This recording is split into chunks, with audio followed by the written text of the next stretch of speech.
ముందుగా నమస్కారాలు చెప్పుకుంటున్నానండి.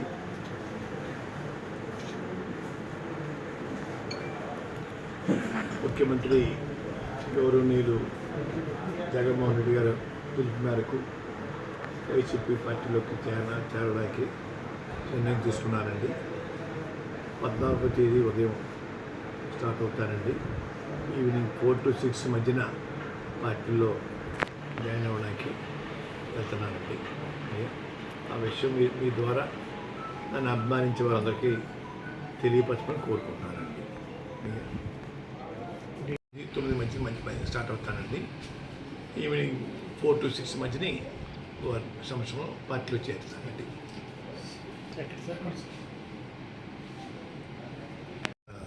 Place venue చెప్పలేదండి, వెళ్తున్నామండి.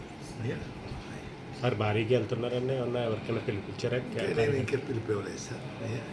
నిర్ణయం తీసుకున్నానండి. మీరు కలవడానికి గల కారణం సార్, మీరు కలవడానికి గల కారణం వారి పిలుపు మిథున్ రెడ్డి గారి ద్వారాను, కాకినాడ ఎమ్మెల్యే చంద్రశేఖర్ గారి ద్వారాను, గీత గారి ద్వారా, మన కన్నబాబు గారి ద్వారా వచ్చిందండి. నేను కూడా వారికి మద్దతుగా ఉండాలని నిర్ణయించుకున్నానండి. ఇంకా మంచి మంచి పథకాలు, సంక్షేమ పథకాలు ఇంకా పేదవారికి అందించేలాగా నా వంతు నేను పూర్తి చేయడం కోసం ఆలోచనతో ఉండి నిర్ణయం తీసుకున్నాను సార్. సార్ ఇప్పుడు కాకినాడ పార్లమెంట్ సంబంధించి పవన్ కళ్యాణ్ గారు పోటీ చేస్తారంటున్నారు కదా, ఆయన మీద ఏమన్నా మీరు పోటీ చేయడం? నేను ఎటువంటి కండిషన్ పెట్టలేదు సార్. ఎమ్మెల్యే సీట్ కానీ ఎంపీ సీట్ కానీ అడుక్కున్నాను. సర్వీస్ చేయడం కోసం వస్తానని చెప్పానండి. భగవంతుడి దయ వల్ల వారు మళ్ళీ అధికారం రావాలి. వచ్చిన తర్వాత వారు ఏదైనా ఇస్తే తీసుకోవడానికి సుముఖంగా ఉన్నాను తప్ప ఇప్పుడు మాత్రం ఎటువంటి సీటు నాకు కానీ నా కుమారుడు కానీ అడిగే ఉద్దేశం పెట్టుకోలేదండి. అన్కండిషన్గా నేను చేరడానికి నిర్ణయించుకున్నాను సార్. మీరు అన్కండిషన్గా చెప్తారు సార్.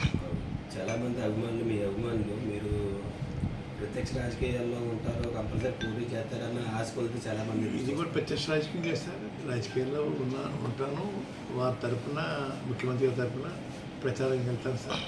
రాజకీయాల్లో ఉన్నట్టే కదా సార్. ముఖ్యమంత్రి గారు ఆదేశిస్తే పోటీ చేస్తారు సార్. ఎక్కడి నుంచి? నేను చెప్పాను సార్ వారికి, నేను సేవ చేస్తానండి. మీరు అధికారులు రావడం కోసం నా వంతు నేను కృషి చేస్తాను. ఎటువంటి పదవి కాంక్ష నాకు కానీ నా కుటుంబం లేదు. తర్వాత అధికారం వచ్చినంత మీకు ఇవ్వాలంటే ఇద్దరు కానీ అధికారం వచ్చినా కూడా నేను అడగనండి. మీ అంతా నేను ఇవ్వాలంటే ఇవ్వండి అని ఇది కండిషన్ పెట్టలేదు సార్. ఓకే. పూర్వం అయితే లెటర్ రాసిచ్చుకోనండి.